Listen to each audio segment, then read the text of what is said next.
एक बार फिर से स्वागत है आपका न्यूज 18 की महा कवरेज आप देख रहे हैं। और सबसे पहले अब हम आपको बताने जा रहे हैं 1 बजे तक का वोटिंग परसेंटेज क्या कहता है वो जान लीजिए। गाजीपुर में 1 बजे तक 38.87% मतदान हो चुका है। बात चंदौली की करें, 1 बजे तक 42.68% वोटिंग यहां पर हुई है। और 1 बजे तक का मतदान प्रतिशत आप देख रहे हैं चंदौली में 1 बजे तक 42.68% वोटिंग। तो इन दोनों जगहों पर वोटिंग हमने आपको बताई। सुबह से ही हम देख रहे हैं लगातार मतदान प्रतिशत बढ़ता जा रहा है। दोपहर के वक्त थोड़ा सा धीमा मतदान जरूर है, लेकिन धीरे धीरे जैसे जैसे दिन बीत रहा है मतदान फीसदी में बढ़ोतरी देखने को मिल रही है।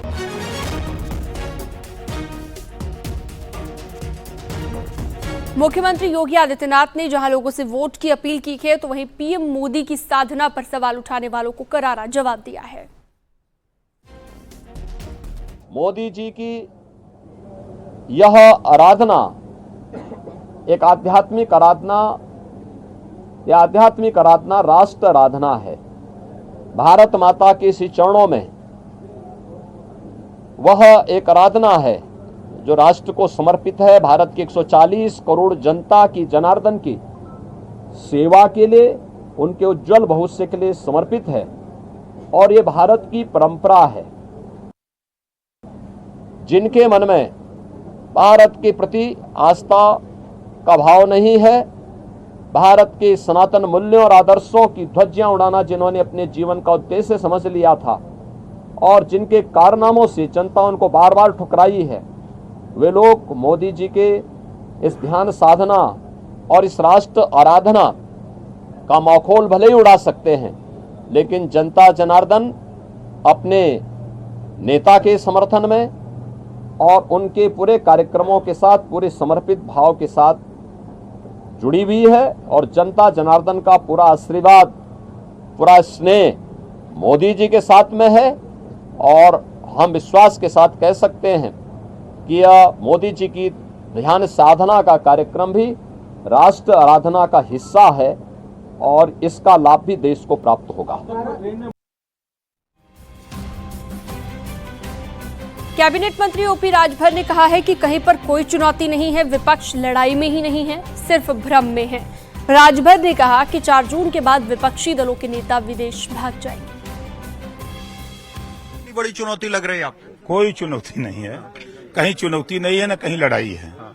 ये सिर्फ विपक्ष के लोग, आप देखिएगा ना, आप आजकल में बैठक करेंगे विदेश जाने के लिए, अब यहाँ उनको ठिकाना मिलेगा नहीं। वो सब मान गए हैं कि अब तीसरी बार माननीय नरेंद्र मोदी जी प्रधानमंत्री बनेंगे। मोदी जी के काम से, योगी जी के काम से, जो सूबे में योगी जी ने काम किया है और मोदी जी ने जो देश में काम किया है, उन दोनों लोगों के काम से जनता मोदी जी को वोट दे रही है।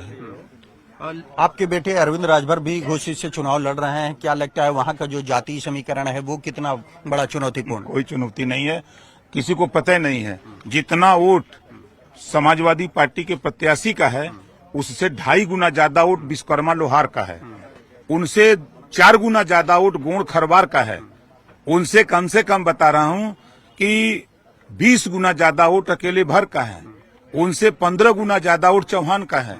ये कहाँ लड़ाई में है? भरम में है। जितना वोट उनको मुसलमान देगा उतना दबा देगा। रतनपुरा में, सदर में न राजभर खाली दबा देगा तो फेचकूर आ जाएगा। और चौहान राजभर और निषाद को अभी नहीं जानते हैं। ये जब पानी में हिड़ देते हैं ना तो मुंह बा देते हैं लोग जो पनिया में रहते हैं ना वो मुंह बा देते हैं। तो क्या लगता है कि जो उत्तर प्रदेश की 80 लोकसभा सीट है, कितनी आप लोगों को मिल रही है? 80 की 80 जीतेंगे। और देश में 4 जून को 4 बजे 400 पार आपके स्क्रीन पर। गाजीपुर से एसपी उम्मीदवार अफजाल अंसारी ने लोगों से वोट डालने की अपील की है और कहा है कि भीषण गर्मी के बावजूद लोग मतदान करने के लिए आगे आए। यहाँ जो मतदान चल रहा है आखिरी फेज में, और ऐसे में अफजाल साहब हमारे साथ हैं। सर, पहले दिखाइए स्याही, आप लोगों को दिखाइए और अपनी खुशी बताइए। नहीं, भारत के हर नागरिक को सर अपने अधिकार का प्रयोग करके उतनी ही खुशी होनी चाहिए जितना मुझे है। मुझे गर्व है, सर। भारत एक लोकतांत्रिक देश है सर। और भारत के हर बालिग नागरिक को वोट कास्ट करने का अधिकार है।